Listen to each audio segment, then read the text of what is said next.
السلام علیکم پیارے بچوں، میں سید احمد حسین نگر پالیکا اردو اسکول نمبر 5 کھٹواڑی سے آپ کا آن لائن ٹیچر۔ پیارے بچوں، لاک ڈاؤن کی وجہ سے ہم آن لائن پڑھائی کر رہے ہیں، تو آج ہم پڑھائی کریں گے 8ویں جماعت سائنس اور ٹیکنالوجی اس کتاب سے سبق نمبر 1 جانداروں کی دنیا اور خوردبینی جانداروں کی جماعت بندی۔ پیارے بچوں، اس سبق کو تیار کیا ہے اورنگ آباد کے عبد الماجد سر نے، جنہوں نے بہترین انداز میں اس سبق کو سمجھایا ہے۔ آئیے اس ویڈیو کے ذریعے ہم اس سبق کو سمجھتے ہیں۔ السلام علیکم پیارے بچوں، اگر ہم ہمارے اطراف کا بغور مشاہدہ کریں تو ہمیں بے شمار جاندار نظر آتے ہیں۔ ہمارے اطراف موجود جانداروں کا اندازہ ہم اس بات سے لگا سکتے ہیں کہ سال 2011 کی شماری کے مطابق دنیا میں بری اور بحری کرے میں موجود تمام جانداروں کی تقریباً 87 ملین یعنی 870 لاکھ انواع کی معلومات ملی۔ اتنی بڑی تعداد میں موجود جانداروں کا مطالعہ کرنے کے لیے ان کی تقسیم اور گروہ بندی کی گئی۔ جانداروں میں مشابہت اور فرق کی بنا پر ان کے گروہ اور ذیلی گروہ بنائے گئے۔ جانداروں کے گروہ اور ذیلی گروہ بنانے کے اس عمل کو حیاتی جماعت بندی کہا جاتا ہے۔ رابرٹ ہارڈنگ ویٹیکر ایک امریکی ماہر ماحولیات ہے۔ انہوں نے سن 1969 میں جانداروں کی مختلف اصولوں کی بنیاد پر گروہ بندی کی۔ آئیے ہم اسے سمجھنے کی کوشش کرتے ہیں۔ جاندار دو طرح کے ہوتے ہیں، غیر واضح مرکزہ بردار اور واضح مرکزہ بردار۔ غیر واضح مرکزہ بردار میں یا خلوی جاندار کی چند اقسام کا شمار ہوتا ہے، جنہیں مونیرا کہتے ہیں۔ اسی طرح واضح مرکزہ بردار میں یا خلوی جاندار اور کثیر خلوی جاندار دونوں کا شمار ہوتا ہے۔ واضح مرکزہ بردار میں یا خلوی جاندار کی جن اقسام کا شمار ہوتا ہے انہیں پروٹسٹا کہتے ہیں۔ اسی کے ساتھ ساتھ کثیر خلوی جاندار میں پھپھند، نباتات اور حیوانات کا شمار ہوتا ہے۔ اب آئیے ہم یہاں خوردبینی جانداروں کے بارے میں مزید معلومات حاصل کریں گے، جس میں مونیرا، پروٹسٹا اور پھپھند شامل ہیں۔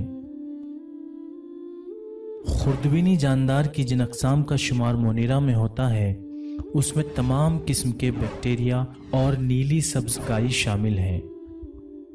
مونیرا میں موجود تمام قسم کے جاندار یا خلوی ہوتے ہیں۔ اسی کے ساتھ ساتھ یہ تمام جاندار خود کفیل یا غیر کفیل ہوتے ہیں۔ اسی طرح یہ جاندار غیر مرکزہ بردار ہوتے ہیں، جن میں جھلی دار مرکزہ یا خلوی حیوان سے نہیں پائے جاتے۔ پروٹسٹا میں جن یا خلوی جانداروں کا شمار ہوتا ہے ان میں پیرامیشیم، وال واکس، امیبا، یوگلینا اور اسی طرح کے کئی یا خلوی جاندار شامل ہیں۔ ان تمام یا خلوی جانداروں میں جھلی دار مرکزہ ہوتا ہے۔ اسی کے ساتھ ساتھ حرکت کرنے کے لیے کاذب پیر ہوتے ہیں۔ اس میں کچھ جاندار خود کفیل ہوتے ہیں اور کچھ غیر کفیل۔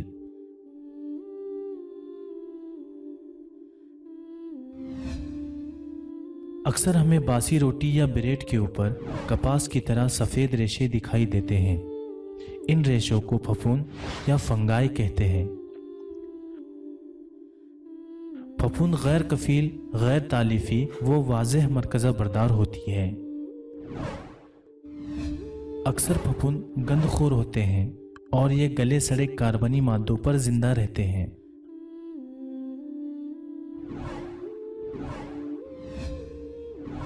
پھپھند کی خلوی دیوار کائٹین نامی پیچیدہ نشاستے سے بنی ہوتی ہے۔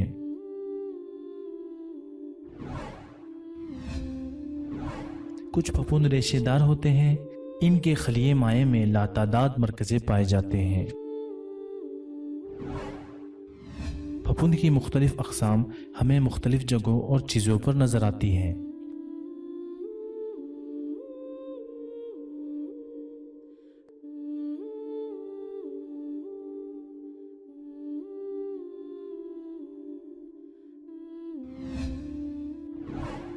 اب آئیے ہم یہاں پھپھند کے مختلف حصوں کے نام جانیں گے۔ پھپھند کے اس حصے کو بزردان کہتے ہیں۔ اسے ستونچا کہا جاتا ہے۔ یہ حصہ فطرینہ کہلاتا ہے۔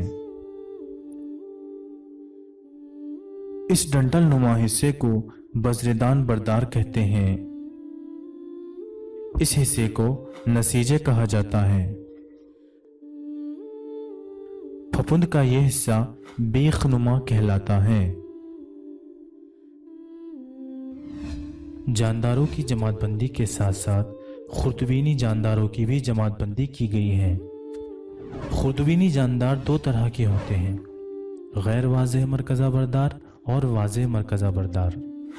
غیر واضح مرکزہ بردار میں تمام قسم کے بیکٹیریا یعنی جراثیم شامل ہیں۔ اسی طرح واضح مرکزہ بردار میں ابتدائی جاندار، پھپھند اور کائی شامل ہیں۔ آئیے ہم ان کی مختصراً معلومات حاصل کرتے ہیں۔ بیکٹیریا کی جسامت 1 مائکرومیٹر سے 10 مائکرومیٹر تک ہوتی ہے۔ یہ یخلوی جاندار آزادانہ زندگی گزارتے ہیں۔ کبھی کبھی بے شمار بیکٹیریا اکٹھا ہو کر کالونی بناتے ہیں۔ بیکٹیریا غیر واضح مرکزہ بردار خلیات ہوتے ہیں۔ ان خلیوں میں مرکزہ اور جھلی دار حیوان سے نہیں ہوتے۔ ان میں خلوی دیوار نہیں ہوتی ہے۔ تولیدی عمل اکثر تقسیم دوئی طریقے سے انجام پاتا ہے، یعنی ایک خلیے کے 2 حصے ہوتے ہیں۔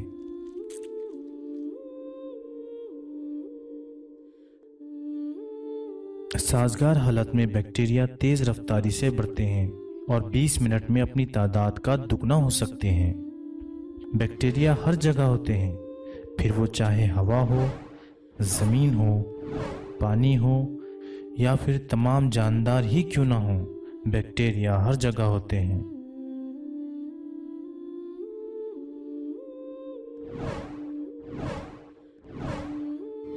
ابتدائی حیوان،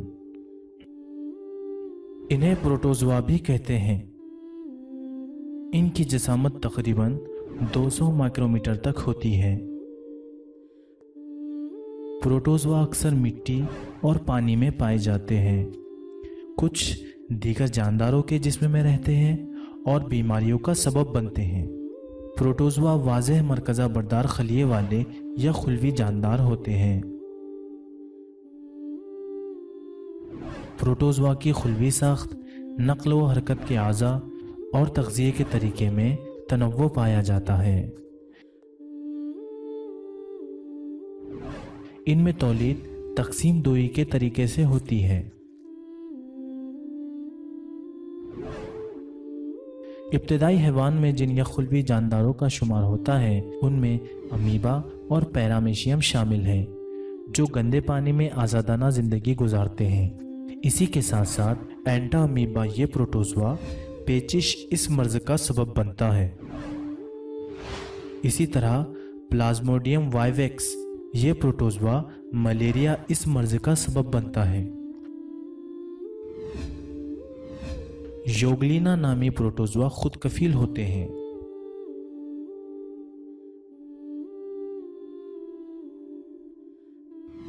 پھپھند، جسے فنگائے یا فنگس بھی کہتے ہیں، اس کی جسامت تقریباً 10 مائکرومیٹر سے 100 مائکرومیٹر تک ہوتی ہے۔ پھپھند اکثر سڑے گلے مادوں، نباتات اور حیوانات کے مردہ اجسام اور کاربنی مادوں پر پائی جاتی ہے۔ پھپھند کی کچھ اقسام سادہ آنکھ سے بھی نظر آتی ہیں، جیسے مشروم وغیرہ۔ اکثر پھپھند گند خور ہوتی ہے اور کاربنی مادوں سے اپنی غذا حاصل کرتی ہے، مثلاً خمیر، کینڈیڈا، سماروخ جسے مشروم بھی کہتے ہیں۔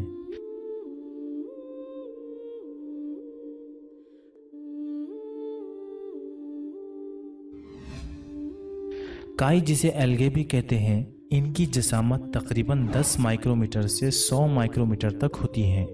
کائی کی نشوونما پانی میں ہوتی ہے۔ کائی کا شمار خود کفیل جانداروں میں ہوتا ہے۔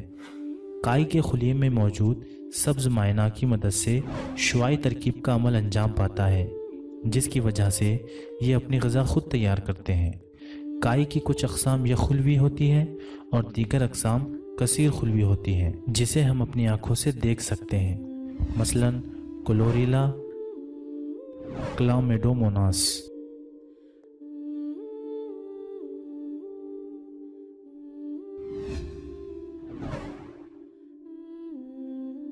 اسی کے ساتھ ساتھ یک خلوی جاندار کی کچھ اقسام ایسی ہوتی ہیں جنہیں عموماً جاندار تسلیم نہیں کیا جاتا۔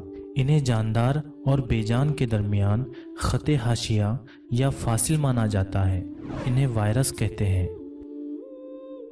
ان کا مطالعہ خرد حیاتیات یعنی مائکرو بائیولوجی میں کیا جاتا ہے۔ وائرس بہت ہی مہین یعنی بیکٹیریا کی بنسبت 10 سے 100 گنا تک چھوٹے ہوتے ہیں۔ ان کو صرف الیکٹران خوردبین کے ذریعے دیکھا جا سکتا ہے۔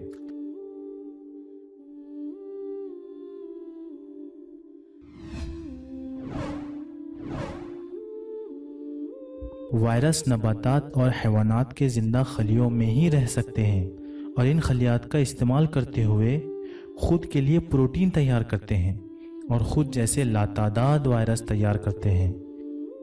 وائرس کی وجہ سے نباتات اور حیوانات کو مختلف جان لیوا امراض لاحق ہوتے ہیں، جیسے پولیو، چیچک، خسرہ، ریبس اور ایڈز وغیرہ۔